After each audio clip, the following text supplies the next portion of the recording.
Pushkin.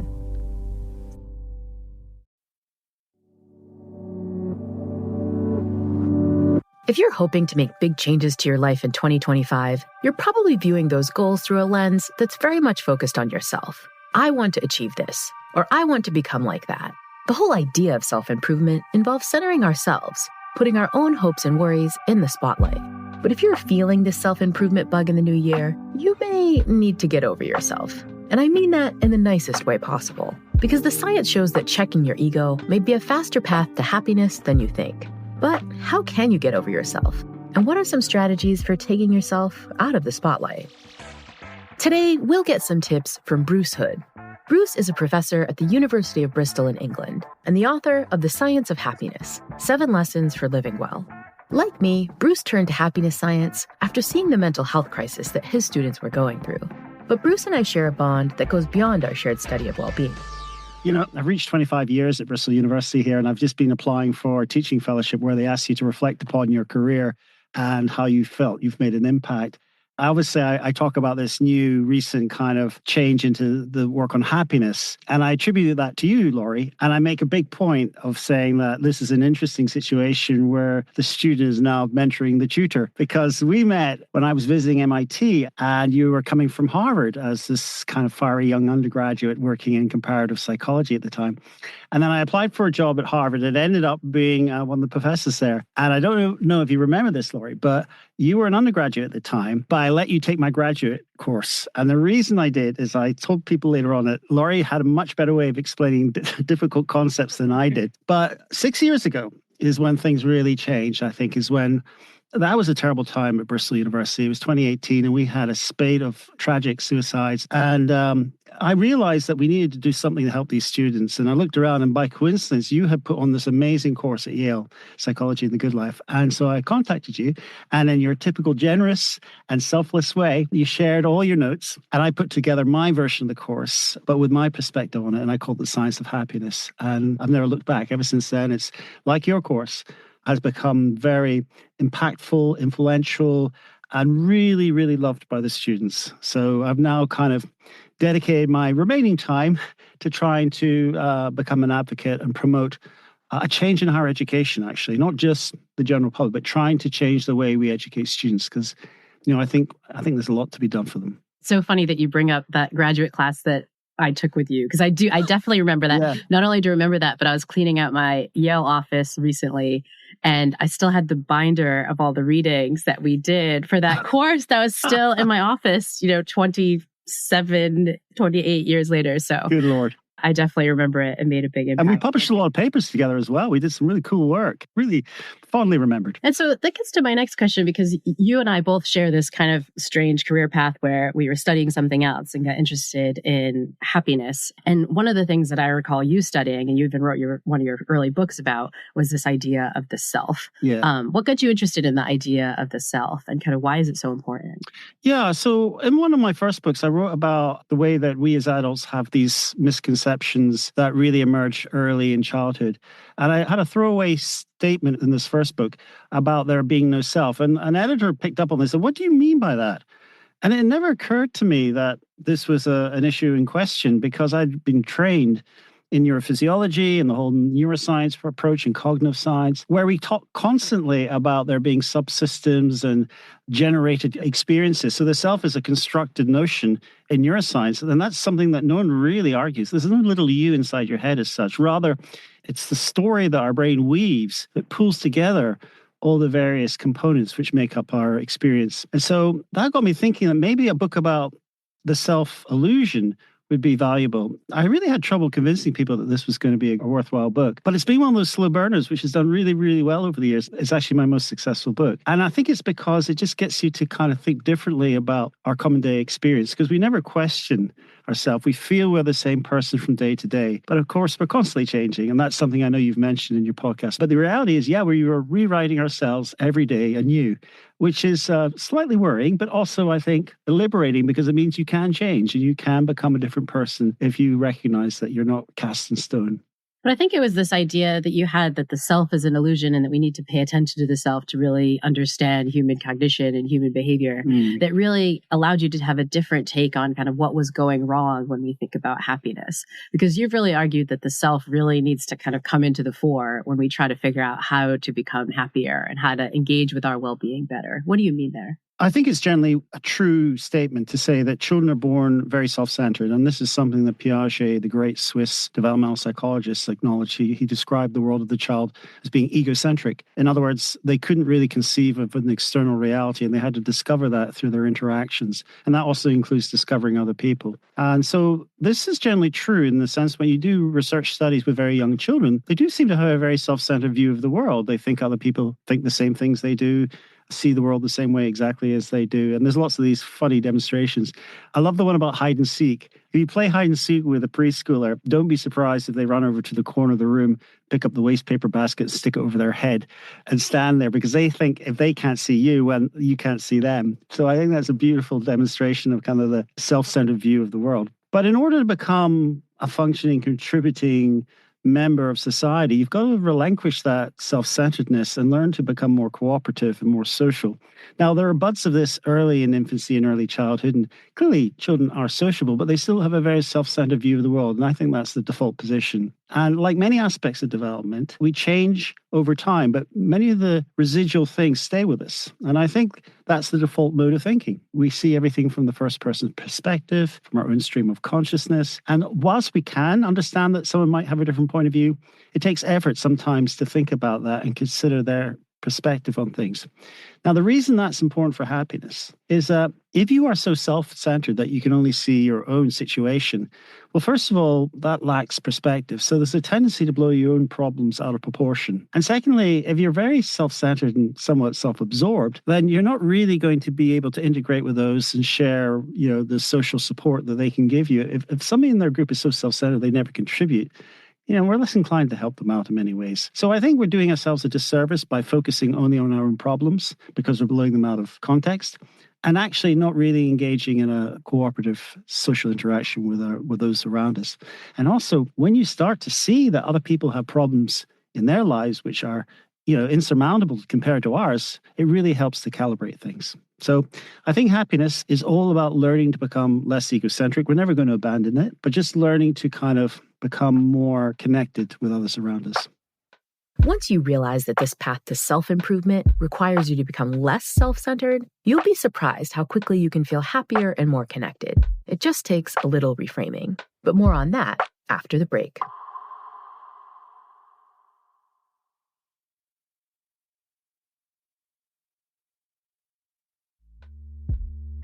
If I had to pick one popular phrase that makes my eyes roll, it's the phrase self-care. Now, don't get me wrong. I'm all for folks treating themselves with kindness and compassion, but I do worry that combining the words self and care often gets us turning inwards. Phrases like self-care seem to imply that a long spa day will give you a bigger well-being boost than volunteering for a cause you care about. But happiness expert Bruce Hood says we have that vision of self-care all wrong. If we can recognize that we can be kind to ourselves, and I've heard you use that phrase, it sort of suggests that we can kind of reflect upon ourselves and consider ourselves from a different perspective. That kind of self-care is fine. But if you're taking self-care to be a case of, well, I must really only look after myself and I must treat myself and have a bit of retail therapy and really just focus on my own immediate gratification, well, that's misguided. That will produce, obviously, some joy if you're buying yourself something or treating yourself to something. But that joy is short-lived in comparison because, first of all, it's not a surprise because you've instigated it. You've decided to spend money on yourself, so it's hardly a surprise. Moreover, you're kind of fully aware when it ceases to provide any sort of satisfaction because, well, when you've had enough to eat and when something's dull and no longer interesting. But if you were to turn all that effort and energy into enriching the lives of others around you, then you get a much better, sustained, authentic sense of happiness and joy because, first of all, they're generally surprised and they're really delighted, and that's tangible. And moreover, they can kind of reflect upon what a good person you are. And you never really truly know whether they like it or not, but you can bask in the reflected glory that at least they feel very grateful that you've done something for them. So I think they both generate aspects of happiness, but one is very short-lived, and the other, I think, is more authentic and sustained and enriches the lives of others, which ultimately is what we should be doing. And I think this is something that we get wrong so much. We can think about happiness as self-care, but I think if we really wanted to kind of give a definition to happiness that was more accurate based on the data, we might instead be talking about other care or being more allocentric. How do you define being allocentric? And walk me through some of the ways that we can do that a little bit better. Well, allocentric is simply taking stock and being mindful of other people's perspectives. As I said, it's something that we have to learn. We call it developing a theory of mind, but that's really the capacity to understand that maybe someone has a different opinion than yours, different beliefs and attitudes. So I think that's the first thing to do. If you want to have a constructive interaction and conversation, the first thing to do is to listen, which is something that we tend not to do. So listening, I think, is one of the important things to sort of forge that initial connection to other people. But when you start to listen to other people's lives, you soon discover that the things that preoccupied you are in no way as bad as they generally seem when you start to hear other people's stories. And I think that's one of the reasons podcasts are so successful and why people want to hear stories. We are a social animal, and this is how we evolved.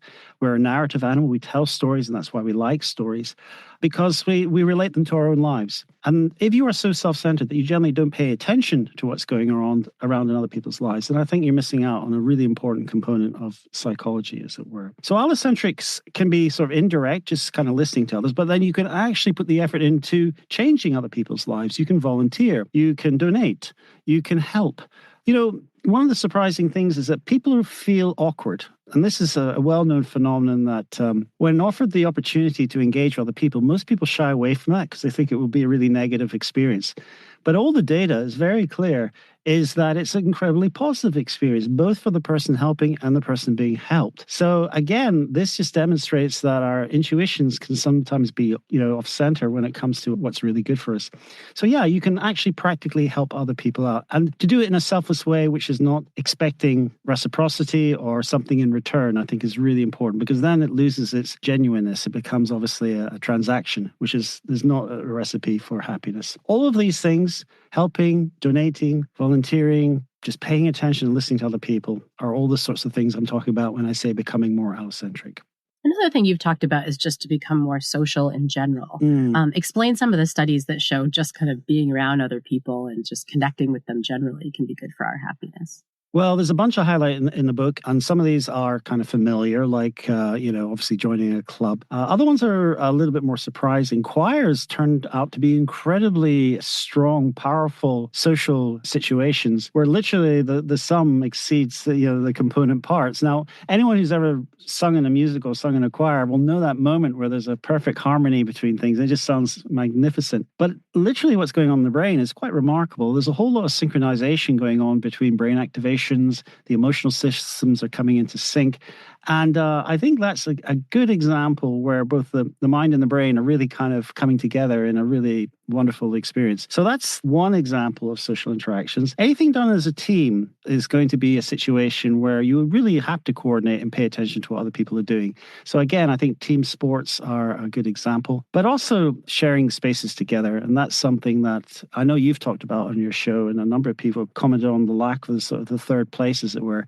I think that's a really important development which is disappearing, and that's partly to do with the success of technology and social media, which is stealing our opportunities to have real life interaction. It seems like it's social, but in many ways it's antisocial, because we're not really having that sustained formative experience with other people. And you've argued that in real life social connection can actually explain some of the differences we see across countries when it comes to happiness. I'm thinking of things like the Nordic countries doing really well. Oh, yeah. Maybe how much of that do we think is actually kind of this sort of becoming a little bit more allocentric? Well, the Nordic countries are a fascinating case, and they've really confounded it and really intrigued researchers for some decades now. And indeed, the whole geopolitical distribution of happiness is something of great interest. But I'm coming down to the belief that Robert Putnam and the others, economists, are right, that it comes down to the issue of trust. I recently gave a talk in Portugal, and the Finnish ambassador was there. And at that time, I came out as the top country. And I said, isn't it amazing? And she said, well, people don't go around with big smiles on their faces. It's not like they're deliriously grinning all the time.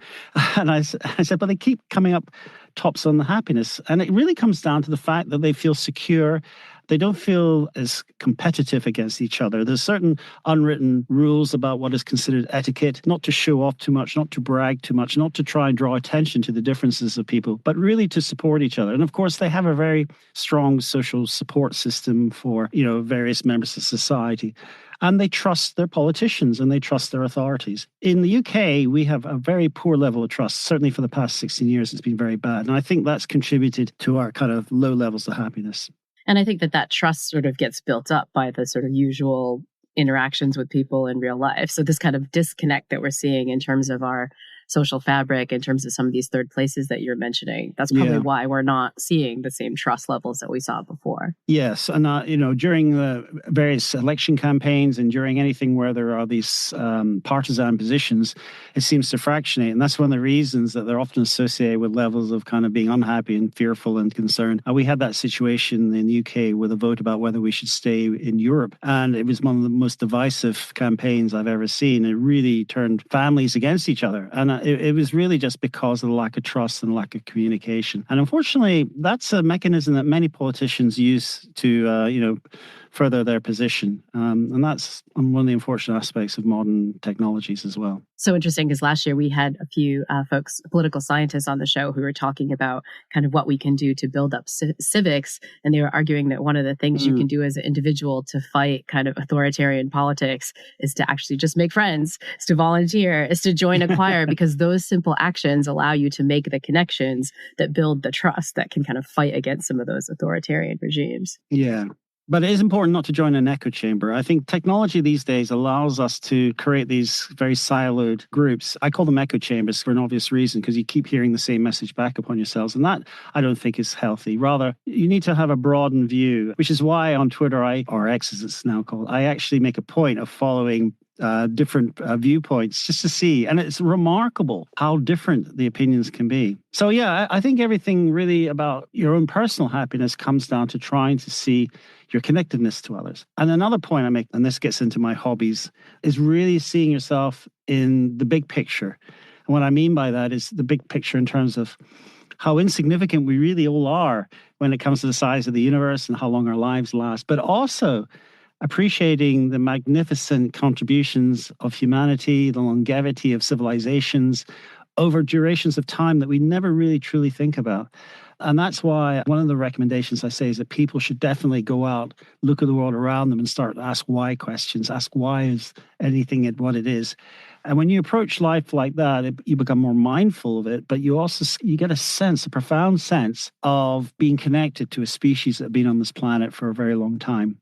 And I think that gets to the idea that in addition to becoming a little bit more allocentric, this idea that we need to connect with people, maybe do nice things for other people and so on, we also at the same time need to become a little bit less egocentric, right? We need to kind of squish our own idea that we're sort of at the center of the universe, and kind of getting experiences of awe, as you've talked about, can be really important. But in the book, you talk about another way that we can do this, kind of make ourselves seem maybe less significant. And that can be through the practice of meditation. Yeah. How does meditation sort of fight sort of some of these egocentric biases? Yeah, you would imagine that meditation would make you focus on yourself, but actually it doesn't, because most meditative processes train you to control your attentional spotlight. So our attention is a little bit like I use the metaphor of a spotlight. You can shine it onto different information and it seems more distinct and stronger, or you can direct it elsewhere and something else will pop into your mind. What meditations generally do is they take you out of a floating sense of attention, because when you're not focused on a task,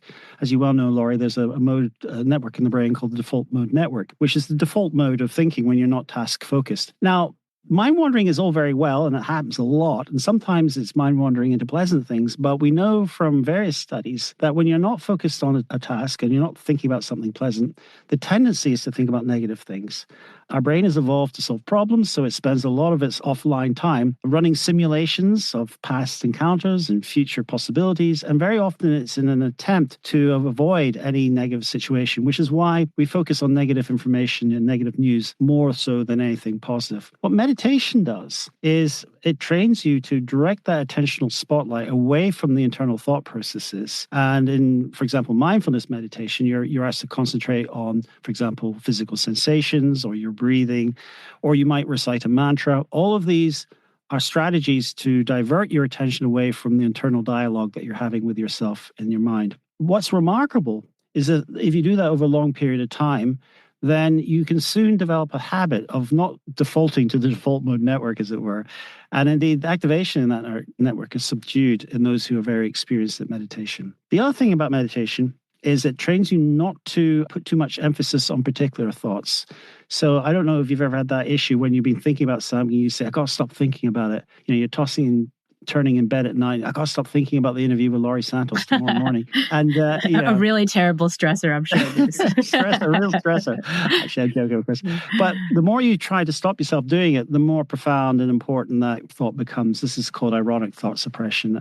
The reason that happens is because in the effort of trying to stop a thought, you're actually paradoxically making it stronger. And that's why it pops into your head. So meditation teaches you not to ascribe any intention or purpose or any weight to any thoughts in particular, just to accept them, allow them to flow in and flow out, and thereby avoid the problem of ironic thought suppression. So there's a number of things going on. It controls your breathing. So obviously you're moving from a kind of a more aroused state into one which is more placid. And all these things, I think, are conducive to more positive thinking. And for getting yourself kind of outside your own thoughts, it sounds like. Yeah. Absolutely. So that's another aspect. I mean, many of these, not just meditation, but flow, of course, I know a lot of your listeners will have heard about the Mihaly Csikszentmihalyi, is the point where you're working on a task which is just enough taxing to your ability. So you feel that sort of compression of time, you don't notice things, and you lose your sense of self. So again, flow moments, and if you're wealthy enough to go out into space on a spacecraft and look back at the Earth and the universe, these overview effects, they all have a form of ego dissolution, this sort of sense of loss of self. And I ascribe that exactly to the mechanism I'm talking about, becoming less self-focused. You've also talked about yet another way that we can become a little bit less self-focused, maybe have some ego dissolution. And this one may be a little bit more controversial. You've argued that this might be a benefit that we can get from psychedelics, sort of having psychedelic experiences. Explain how psychedelics can kind of make us a little bit less egocentric. Okay, well, I'd first caveat by saying I'm not advocating that everyone should take psychedelics, and I would only recommend this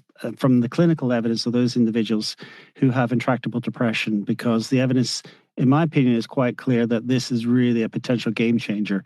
These are people who have not responded to either their psychopharmacology or intensive clinical practice.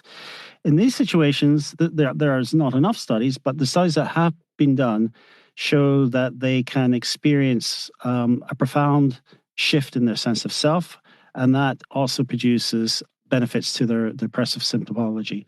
Now, the reason that happens, there's a number of reasons. First of all, psychedelics operate on the serotonin system, which is the system which is part of the default mode network. So my hunch is that what's going is you're altering this automatic fixation on the sense of self. Certainly anyone who has taken psychedelics, and I have certainly done so myself, will attest that there is a complete distortion of reality. You do feel that you are no longer that kind of ego person, and there's a strange, profound sense of connectedness with the cosmos. The important point is, after that psychedelic experience or trip has disappeared, months afterwards, people are still seeing the benefits of that early experience. So I'm not suggesting that this should be an ongoing course of treatment for people, but for some, it does seem to have a long and lasting effect. So the other thing I would just finally say is that anyone considering that really does need to seek out advice on this, because there are certain personality characteristics who should not be dabbling with something like a psychedelic, because in that situation you can get ego dissolution, but in a very negative way. This is when you can experience depersonalization, where you don't feel anything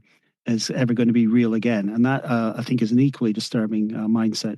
So yes, they're controversial, but more and more research is being conducted, and even in the UK, we are starting to relinquish some of our concerns of it. And I foresee it being a way of the future. But we don't necessarily need to go to drugs to get these sort of moments of ego dissolution. You alluded to your hobby a little bit earlier, but you didn't actually say what it was. And I think that this is actually not the psychedelic hobby, the other kinds of hobbies. Well, you have an international audience, so I'm sure some people will have watched the BBC show The Detectorists. And if they have an opportunity to watch it, I strongly recommend it. It's very empowering view of a very peculiar hobby, typically conducted by very strange individuals. We call them nerds, but basically it's metal detecting. I live in a country which has had thousands of years of continuous occupation and history.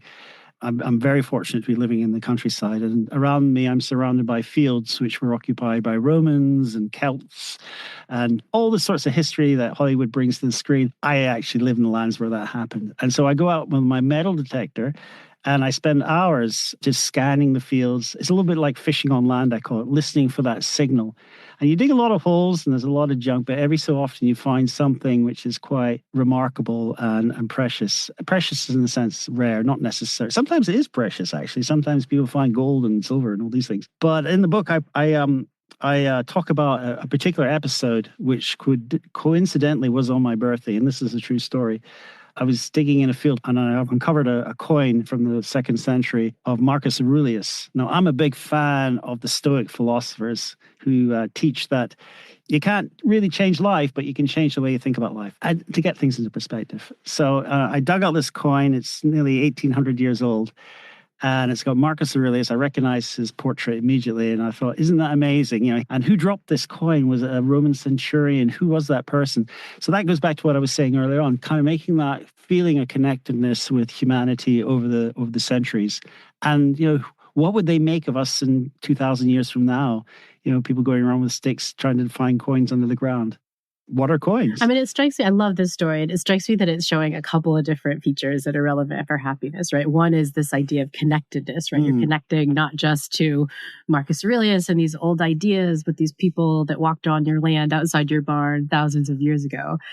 It also seems, though, that you get tremendous amount of flow from walking around listening to these beeps. Is that really the case? Is it kind of like your own walking meditation? It is like a walking meditation. So if I suddenly have a train of thought, it'll soon be interrupted immediately by a signal going off. So you're constantly, you can't spend your time, contemplating your own problems. So it's, as I say, it's a little bit like fishing on land. Fishermen also experience the same thing. And there is a study out of Denmark. It was only one study, but has shown that metal detectorists experience much elevated levels of happiness. And it's really good for PTSD as well. So it seems to be a hobby which is absorbing, and it achieves that flow. And certainly I have been out for literally 6 hours and forgotten that time has passed. And I get a call saying I better come home. So yeah, it's one of those things I really enjoy. Writing is the other thing I really enjoy as well. And it's actually one of my recommended activities for people who have the ability to write. I think it's really important to do.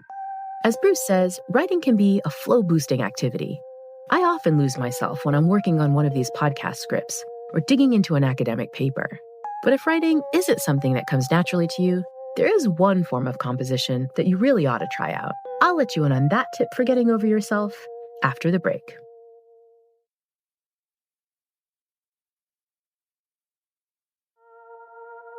This new how-to season of the Happiness Lab is all about condensing the wisdom my guests provide into a series of practical, bite-sized tips. So, what are some practical bite-sized strategies for how to get over yourself?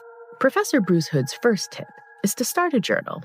I teach a course based on your course called The Science of Happiness, and the course is unique in that there's no graded examination, but they have to engage with the course. So one of the requirements is first of all, they have to come to my lectures and they have to come to the seminars, but they also have to keep a journal over the 10-week period. And the reason I ask them to do that is because keeping a diary or writing a journal is a very powerful way to take stock of situations and to process them much more effectively rather than trying to deal with something inside your head. I recommend that you buy, literally one of those old paper and pencil ones and get a pen and do it by hand. Don't do it on your phone because that's just not the same level of processing. And what you do is when you keep a journal, write down whatever is in your mind and what's concerning you. And if it's a problem, articulate in as much detail as possible how it makes you feel and so on. And in doing that actually helps to process it. If it's a bad event, writing it down makes it much more objective. So I think it's a really good way of dealing with it. Moreover, you now have a record of an event. And what I find very valuable is asking people to go back and look at their old diaries and their old journals. And you soon discover that the things at the time, which were the most paramount possible situations that you thought you would never get over, suddenly you realize, actually, I got over that and things move on. So it's really a tangible evidence that life does move on and get better. I love that last point, especially because I too have had these sort of moments where I'm dealing with something that feels intractable. And then my brain will just suddenly go to like, oh, wait, there was a thing that was intractable like 2 weeks ago that you felt like you couldn't deal with. And like just remembering that can give you some grace to remember, hey, the perspective is bigger than you. Like you've been through this before, right? And so I think that's super powerful. Any great insights that you've gotten from your students, like when they've done their journals, or kind of good stories from them? Well, we also keep track of the journals just as a precaution for anyone who might be experiencing some trauma or some issues. So we also use it as a way of preventive, because these students are first-year students. They're often arriving and they're kind of anxious and they don't know what they're doing. So we monitor their journals to see if there's any evidence that maybe we should be stepping in and offering a helping hand. And I don't read the journals. It's done by one of our clinical people, but that means that they don't reach a crisis point. As to insights, I still get emails from students who graduated some years after the course, and they tell me they're still keeping the journal. It's not for everyone. It requires effort. But again, a lot of the benefits of positive psychology are all about creating routines and creating structure. It's when you don't feel there's a structure, it's when you feel you're spiraling out of control that I think things seem worse than they really are. So journals, by their nature, and committing to doing on a regular basis, provide a structure which is valuable. I've certainly discovered things in my journals from decades ago, which just, I don't even seem to be the same person. But that goes back to, what we were talking about earlier on. Everyone can remember they were different, but doesn't imagine they're going to change in the future. But of course, we're constantly changing. So strategy number 2 for getting things into perspective is that we need to find a little bit of gratitude. Yeah. How can gratitude get us to be less egocentric and more allocentric? Well, gratitude, Cicero, the Roman essayist, described gratitude as the father of all virtues. And what he meant was that the act of showing gratitude engenders so many positive aspects. First of all, it gets you to recognize that your situation is not necessarily as bad as other people's situations, so you're forced to focus on what's going well. So you're drawing the relative comparisons in the right direction, looking at other people who are not as fortunate as you. It's all too easy these days to compare ourselves upwards because of the way social media works. We see all these highly successful people with these unbelievable lives. Anyone would feel inadequate by comparison.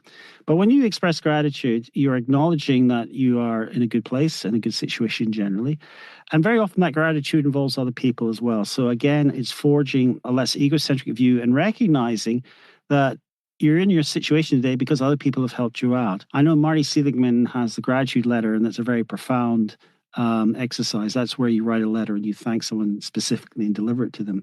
I haven't done that yet. I think that's quite challenging, but I certainly, in my emails, as much as possible, I try to express my gratitude towards other people. So it allows you to get perspective, and it allows you to acknowledge the way that others have helped you. And in turn, that forges, I think, more positive bonds.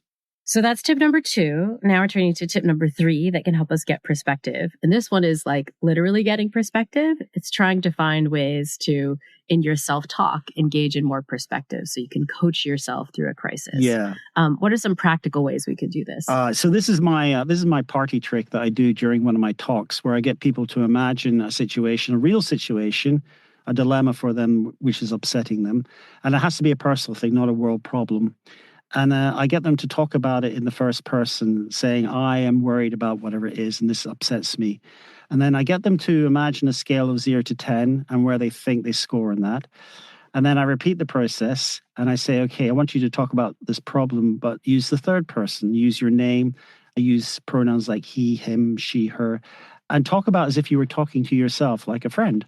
Do exactly the same thing. And again, how does that make you feel on the 0 to 10 scale? And invariably, you find almost over 90% of people find that the process of talking about yourself in the third person attenuates those negative feelings. But it's all the idea that if you can step out of yourself by using language, then you can get a more objective viewpoint. Because we never talk about ourselves in the first person, not unless we're royalty in this country. One does not say that normally. But when you use language, it forces you to take a third person perspective. It's as if you are looking back at yourself. And that seems to attenuate negative responses. It can also be used to strengthen positive ones. So you can say, "Hey, Bruce, that interview you gave with Laurie is amazing. You're doing really well." So you can use it both ways to bolster or attenuate the experiences. I love this tip because it's literally using language to become less egocentric. We're literally kind of making ourselves like a different person and using that to kind of gain the perspective that matters. And of course, we've had Ethan on the show a bunch, and love it. Although I would suggest you don't talk about yourself in the third person all the time, because then people starts to look weird. Yeah, it starts to sound either like royalty or like Macho Man Randy Savage or something very strange. So, so that was tip number 3. We can kind of reframe our perspective by using our language, switching to third person language. Tip number 4 is that we need to reframe setbacks with a more positive attributional style. What do you mean there? Yes. So this comes, again, from the work of Marty Seligman and his colleagues when they were looking at the way that optimists differ from pessimists. And they realized that there was a characteristic attributional style which tended to treat problems as permanent, pervasive, in other words, generalizing to other situations, and personal, feeling responsible for your setbacks. Whereas the optimists tend to not think about these things as being permanent, they're transitory, and they're not pervasive, they're specific to a situation, and then not taking personal responsibility, saying it wasn't my fault, really. Now, I'm not suggesting you should be overly optimistic. I think it's important to pay attention to when you are responsible for things, but you can think about your problems by reframing them towards a more optimistic view, by adopting the more positive attributional style. So again, going back to the journaling situation, if you've had a situation or an event which has upset you, you should detail it in as much detail, evidence as possible, and then examine your beliefs and what you think is going to happen, and then switch gear and then challenge each point that you've made by becoming almost like a barrister or a lawyer or a defense lawyer, saying, Bruce, you thought that was a terrible interview you gave with Laurie, but actually she was smiling, and actually you made some really good points, and she didn't notice that you stumbled over a few words. You're not so bad. So you basically just become this kind of cheerleader for yourself. And in doing so, over time, you eventually start to become a little bit more optimistic when these things occur. This is a fabulous suggestion, in part because I think rather than being our own defense lawyers, we often spend a lot of time being our own prosecutors, right? Looking for the evidence that we kind of screwed up. And so kind of taking that tactic and sort of flipping it on its head and actively going for a more positive attributional style, actively starting to look for the spots where we did better. It can kind of help better with this. The amazing thing is, if you put enough effort and you're a little creative, you can take any really bad setback and reframe it in a much more... Every cloud has a silver lining, literally. So that's what you do. You kind of ignore the cloud and you go for the silver lining, and then you focus on that. Okay, so that was tip number 4, sort of switch our attributional style. Now we get to your final tip, which I totally thought was going to be metal detecting all day, all the time. But in fact, it's to find other structural ways to connect with others. What are some ideas that you think people can put into practice here? Well, I suspect a lot of listeners are maybe already doing this, but something I took up just very recently is I joined supporters club for Bath rugby team. Now, I live in Bath in England, and they're actually a really good rugby team. They're enjoying quite a successful period at the moment. So you don't have to join a successful team. I think any local team is good. And I've been an academic for all of my adult life, and I generally have not taken part in these sorts of activities because I was stuck in my books and I didn't go to matches and things like that. But there's something very automatic and profound when you are in a crowd that erupts in applause and emotions. It's very contagious, and you suddenly feel like you're part of something a bit bigger than yourself. So any activity which is kind of hopefully arranged around something positive like sports or something like that, I think is a very simple way to enjoy the kind of connection and feeling of purpose, but everything which is against the loneliness thing, which I think is obviously the big problem of our current era. Getting off your phones, going out and physically being present at an event or rally or a game. These are the sorts of things which can create automatic feelings of allocentrism and connection. I love the strategy too, because often for many of the kinds of things that we're fans of or that we enjoy, we're engaging with them anyway. We're just not doing it in a social way. Here in the US, a fan of the Celtics basketball team, you could just like sit at your house and watch the Celtics game. Or you could join a group that's doing that, kind of connect with friends to do that better. And it's like, in some ways, it's not adding more to our time, right? Sometimes we're kind of, you might be watching those rugby things anyway. It's just like if you join a supporters club or join something where you're connecting with other people, now all of a sudden, you're doing it in a way that's getting you social. You're part of something much bigger than yourselves. It's kind of it's doing the same thing you're already going to do, but kind of doing it a little bit more social. Well, Emily Pernin did some wonderful stuff years ago showing that when people think they're watching a recorded match as to when they think they're watching it live, have a totally different experience. Of course, perceptually, it's exactly the same thing, but there's something about feeling that you are in the moment live that generates a completely different psychological experience. And that's why when you go to a live match or you go to a live concert, even though the sound may not be that good and you might not get the best view, there's something about being immersed in that environment, which is really something that cannot be captured by VR or any technology. That goes back to our origins as a social animal that grew up really interacting. And just to say, if you're not really that into sports, of course, there are other ways you can do this kind of thing too. We talked concerts, choirs, even things like book clubs for the nerdy academics like us who we can kind of do not enjoy books privately, but kind of get together and do that. Well, I think getting out of your comfort zone, we tend to migrate to those areas and we don't challenge ourselves. I never used to imagine myself at a rugby match, but now, I look forward to it. And so I think that life is full of opportunities and new experiences to try and just give it a go. So one of my favorite things about these 5 tips and just your work in general is that you really have put these tips into effect in your life. For so many of these tips, you said, well, I journal, I go to these rugby matches now. I now talk to myself, in the third person. How do you think this has changed your own psychology? Has all this made you happier? Has it caused you to get perspective? Yeah, I've been asked that a number of times. And it's very difficult to be objective about your own mental state because you are the purveyor of your own mind. But I've asked people around me and they say, hi, I've definitely changed from what I was 6 years ago. I'm more engaged now. I'm more committed now to my students. I'm coming to the final years of my time at Bristol University, but I want to use that time really to try and change the educational experience of my students. I feel that the new generations are so preoccupied by themselves. They're so worried about performance. They're not enjoying it. If you're a student who doesn't enjoy what you're studying, then you're never going to learn anything. And so I am trying to get the universities and the systems to recognize the importance of having content, happier, resilient students, because then they're much easier to teach, they're more inspirational, they're just generally having a better time. And that impacts on the faculty as much as the students. So I think we really need to embed this in society. This is true also of workforces. Happier workforces are more productive and so on.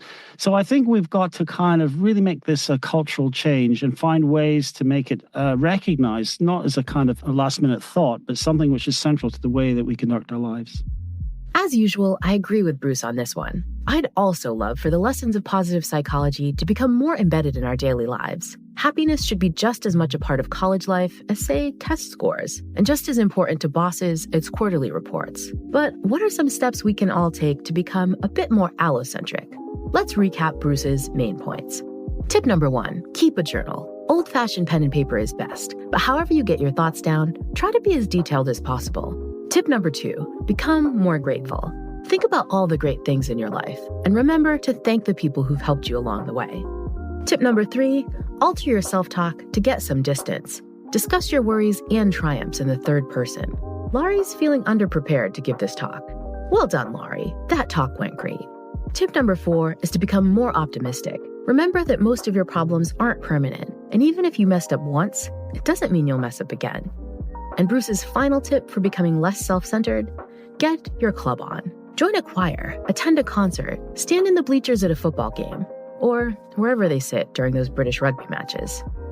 Putting our problems in perspective is a major part of getting over ourselves. But I know firsthand that putting big feelings aside can sometimes feel really tough. So that's the how-to topic we'll tackle in the next episode. How can we hack our negative emotions? All that next time on the Happiness Lab with me, Dr. Laurie Santos.